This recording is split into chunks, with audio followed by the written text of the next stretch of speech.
Rebonjour et bienvenue à la dernière partie du 17e épisode du Microbiote. C'est encore moi, Sofiane, et commençons.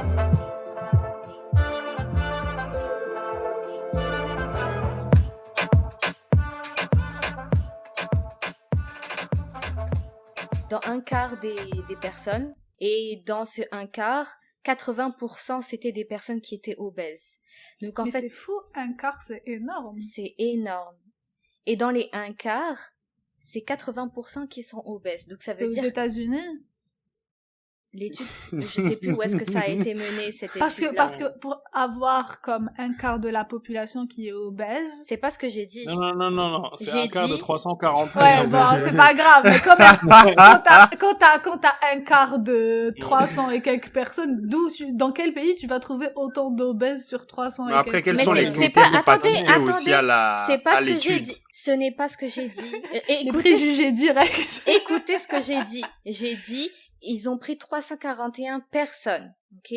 Dans les 341 personnes, il y en avait 134 qui étaient non obèses et 207 qui étaient obèses.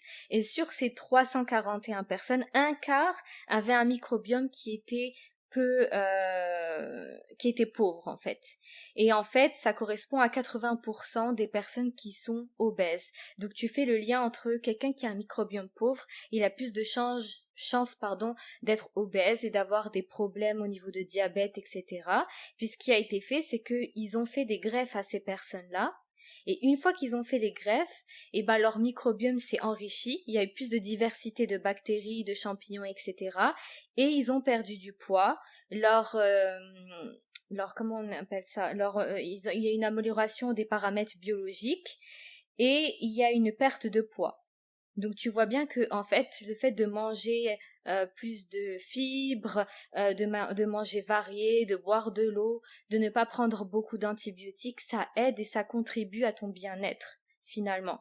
Et puis il y a un autre docteur qui a voulu faire une analogie et qui a pris des souris qui sont anexiques. En fait, c'est des souris qui n'ont pas du tout de bactéries, qui sont en fait élevées dans des environnements stériles. Et en fait, il leur injecte des bactéries issues de souris qui sont dites obèses et pour d'autres des bactéries qui sont issues de souris dites saines. Et en fait, tu vois que les souris qui sont anexiques et qui ont reçu les bactéries des personnes obèses deviennent elles-mêmes obèses. Donc tu vois que au final le microbiote joue en fait un rôle très très important. Et cette personne-là dit que ton intestin, il a comme 200 millions de neurones et que du coup c'est autant de neurones que pour un cerveau d'un chat ou d'un chien. Donc c'est pas négligeable au final. Ouais. Tu vois, c'est vraiment fou. Et en plus, comme il a dit Sofiane tout à l'heure, tes intestins produisent aussi différentes hormones. Et dites-vous que 95% de la sérotonine, qui est en fait l'hormone de la sérénité, si on veut, elle est produite dans ton intestin. Donc tu vois en fait... Donc pour être heureux, il faut bien manger. Finalement, oui. De bonnes bactéries. Non, c'est pas ça la morale de l'histoire. Manger sainement, manger varié et manger bien, oui, ça peut te rendre heureux. Et la prochaine fois que vous allez voir la personne ripped au gym, essayez de les suivre au toilette et chercher des échantillons. Non, mais... C'est ça la vraie morale de l'histoire. Oh mon Dieu. Par contre, il y a un truc que j'avais vu et qui, moi, m'a choquée.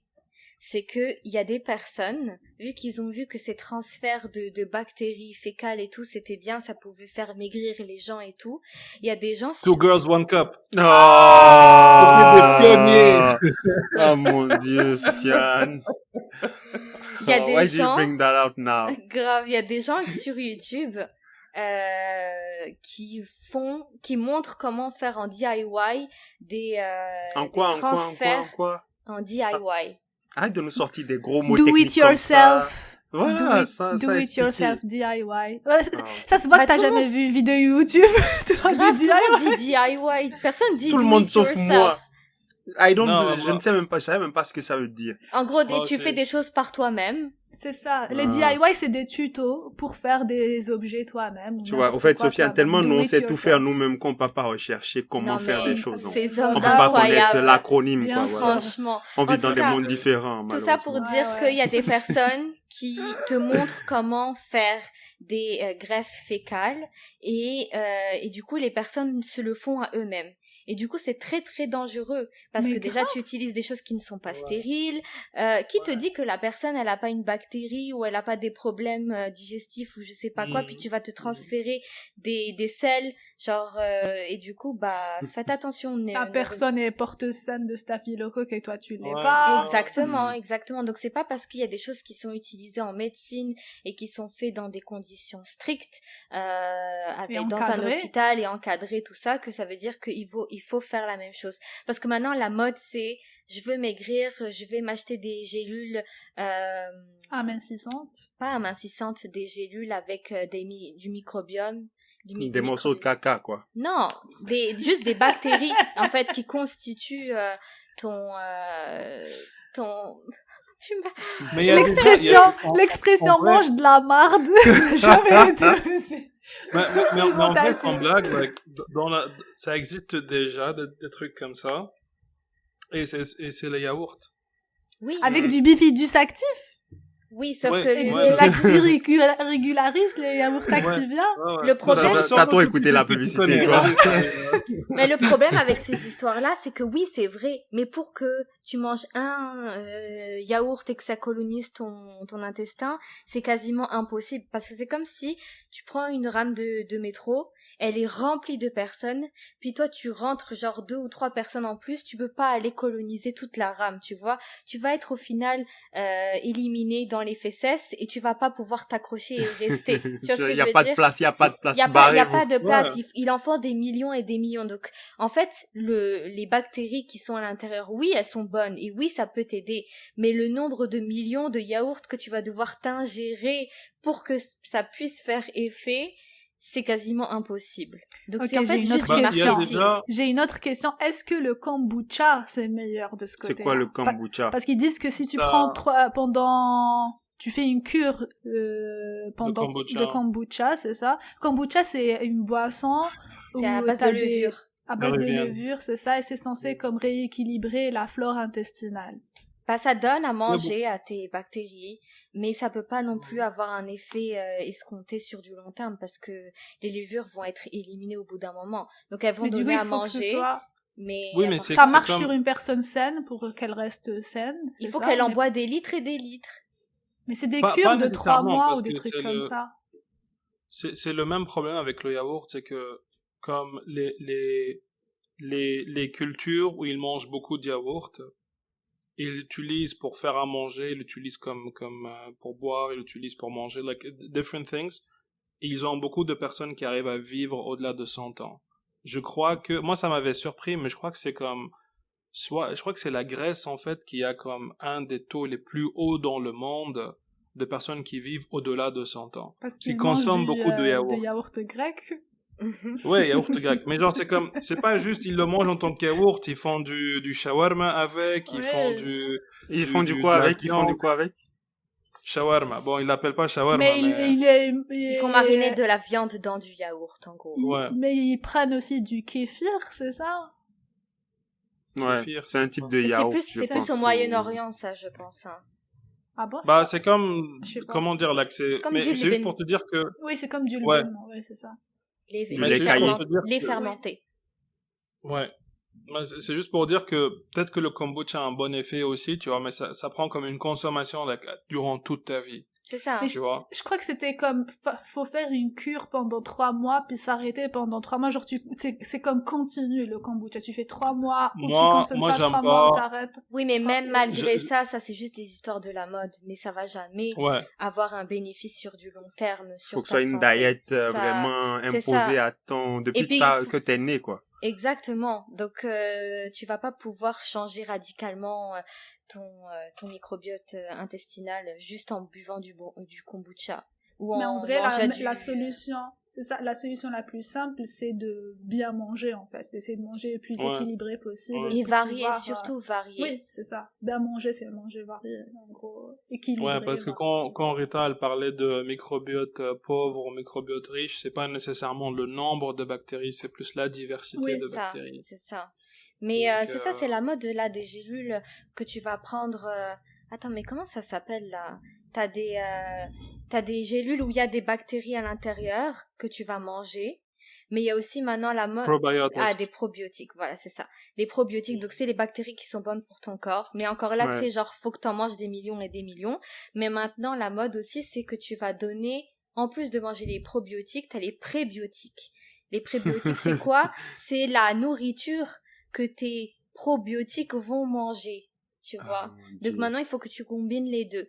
Je dis pas que ça marche pas parce que ça peut fonctionner surtout si t'as un dérèglement intestinal, tu sors par exemple du chimio, c'est surtout ces personnes-là à qui on donne beaucoup ces médicaments entre guillemets, ou des personnes par exemple qui ont eu beaucoup d'antibiotiques et qui doivent reconstruire leur flore intestinale, là ça marche. Mais quelqu'un qui a déjà une flore intestinale qui est déjà riche et installée, tu leur donnes ça pour que la bactérie puisse coloniser ton intestin, c'est compliqué, tu vois. Mais riche et ce qu'il faut savoir aussi, c'est que les personnes qu'on utilise comme donors pour une greffe de microbiote, elles sont extrêmement moins rares. C'est vrai? Oui. Ok. C'est pas juste parce que t'es en bonne santé et que t'es pas obèse. En fait, il y en a même qui sont des personnes overweight. Mais elles ont juste je crois que j'ai vu la personne utiliser une analogie, elle a dit, il y a moins de personnes qui arrivent à entrer dans Harvard aux États-Unis. Il y a plus de personnes qui arrivent à entrer dans Harvard aux États-Unis que de personnes qui ont le bon microbiote. Est-ce que ça veut dire que les Américains mangent que de la merde tout le temps? Peut-être. Mais c'est extrêmement rare, ces gens-là. Ouais. C'est pas juste... Est-ce qu'on peut se faire tester? Comment on peut... parce qu'en vrai, tu contribues à sauver la vie de plein de gens. Tu peux être donneur de fesses. De caca. Tu peux. De caca, oui. De toute façon, tu en produis et quoi. C'est gratuit. Free distribution. Mais si tu peux sauver des gens grâce à ça...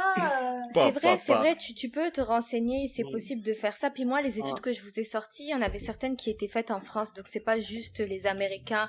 On va pas non plus les dénigrer en disant qu'ils mangent n'importe quoi, ils sont tous obèses. Non, mais on les félicite, ils font avancer la science quand même. Bah c'est tout, les chercheurs dans le monde entier. Là, je te dis, le microbiome là, c'est genre la mode. C'est à la mode, c'est super à la mode. Il y a des entreprises maintenant, il y a beaucoup de startups qui travaillent dessus. Vous connaissez 23andMe? Non. Ancestry.com, c'est des sites où tu prends un morceau d'ADN, tu l'envoies, c'est pour savoir si tu fais partie de la progénie de Charlemagne ou whatever, tu vois. Comme les gens généralement qui font ça, ils veulent savoir ils viennent d'où. Ou moi je suis 1,2% africain, donc je peux dire le N-word, des trucs dans ce genre-là. Et mais il y a du coup des startups qui t'offrent le service où t'envoies un morceau de sel et ils vont te dire c'est quoi la biodiversité que t'as et potentiellement ils vont commencer à recommander des choses à manger et tout. C'est vrai. It's a whole new thing. Puis je vais quand même dire soyez un petit peu, comme l'expression en anglais c'est take it with a grain of salt. Soyez un petit peu faut prendre ça avec des pincettes. Avec des pincettes parce que pour les organismes de régulation de tout ce qui est produit, genre pour la santé, dans la loi, ça dépend des pays, mais généralement dans la loi, t'as juste besoin de démontrer que ton produit ne nuit pas à la santé. T'es pas obligé de démontrer que ça a un effet bénéfique. Et tu n'es pas obligé de démontrer que ça n'a pas d'effet néfaste sur la santé pendant une durée de temps plus longue que 6 mois. Parce que des fois, tu peux avoir un nouveau médicament, un nouveau truc, les gens, ils le testent, ça a l'air de fonctionner, mais ils l'ont pas testé au-delà de 6 mois, et dans 4-5 ans, tu vas commencer à avoir des morts ou des développements de maladies. Pour les trucs comme ça, je vais vous dire, soyez un petit peu sceptique par rapport, mais c'est un service qui existe, du moins pour savoir à quoi ressemble votre diversité, et après, revenir avec le pie chart ou les données, aller voir votre nutritionniste, et puis peut-être que la personne va être mieux qualifiés pour vous donner des conseils. Like, ah, ok, là, c'était un peu trop de mafé. Maintenant, il faut manger du couscous. Je sais pas, moi, genre du couscous ou des nouilles, tu vois, genre à la place. Mais moi, je conseille pas de faire ça pour les personnes qui n'ont pas de problème à proprement dit. Allez faire ça juste pour savoir quelle est ta biodiversité intestinale. Je sais pas si c'est vraiment intéressant et utile de faire ça. Peut-être que pour une personne qui a des problèmes intestinaux, puis là, tu vas aller voir ton médecin, puis lui, peut-être qu'il va aller faire des cultures directement, oui. Mais c'est comme aller tester ton génome pour savoir d'où tu viens. Surtout Do what en you Amérique. want with your money. Oui. Ouais, c'est ça. Et puis tu pourrais savoir avec qui tu veux faire des enfants. Like, that's very important. Non, mais That's arrêtez very vos important bêtises, thing to know. arrêtez vos bêtises. Ouais. Puis juste pour dire par rapport au test que tu Groupe fais. sanguin aussi, c'est très important. Ouais, j'avoue. Oui, mais groupe sanguin, de toute manière, une femme qui est enceinte, elle est obligée de faire les histoires de groupe sanguin. Et puis pour une personne saine. Donc toi, t'attends la grossesse pour. On connaît tous notre groupe découvrir. sanguin. Mais il y en a qui ne le connaissent pas, donc je sais même pas comment ça se fait. Mais il y en a plein. Il y en a qui ne savent pas quel est leur groupe sanguin. Il y en a, c'est religieusement interdit de donner du sang ou d'en recevoir. Non, c'est vrai? Oui, oui. Dans certaines religions, c'est interdit. Oui, oui. Ah, non, c'est interdit de recevoir. Mais même de donner. Mais même de donner. Oui, de donner ou de recevoir, mais c'est pas la même chose de faire. Bon, bref, en tout cas, pour moi, c'est un peu chelou. Parce qu'en Algérie, quand tu fais ta carte d'identité, tu fais un test de groupage. En fait, notre groupe sanguin est écrit dans notre carte d'identité. Mais c'est pas les cartes d'identité de tout le monde. Puis normalement, dans ton carnet de santé, tu es censé l'avoir. Normalement, tu l'as aussi. Mais il y a des gens, je pense, qui ne font pas dans leur pays ou c'est pas automatique. C'est une bonne méthode que ce soit sur la carte d'identité. Techniquement, oui, tu la transportes partout, c'est ça. C'est un accident, il y a ton groupe sanguin directement sur ta carte. Moi, je suis d'accord. Les ambulances. Ouais, si jamais tu commences à devenir genre à plus servir à rien, bah on sait déjà comment recycler ton corps. Non, arrête. Oui aussi, parce que techniquement, si t'es donneur d'organes, t'es censé lainer la carte de donneur tout le temps. Exactement. Vous savez que ici au Canada, si tu n'es pas inscrit et que tu es mort et que tes organes peuvent être encore donnés, tu es donneur directement. Automatique. Oui. Tu choisis pas. T'es au donneur automatique. En France aussi, tu choisis, il faut que tu sois inscrit, mais ici, tu es donneur automatique, sauf si tu ne veux pas, il faut que tu ailles dire que tu ne veux pas. Ah ouais, moi c'est pour ça que j'ai mis des QR codes sur tous mes organes. Je ne veux pas me faire avoir. Vous allez voir quelqu'un avec un QR code Sofiane dessus sur YouTube, sachez qu'il a pris quelque chose qui lui appartient pas. Mais en tout cas... Vraie question, est-ce que ça vous dérangerait, vous, que vos organes soient redistribués ou pas? Franchement, je pense que une fois que t'es rendu à cette étape, ça te préoccupe très peu.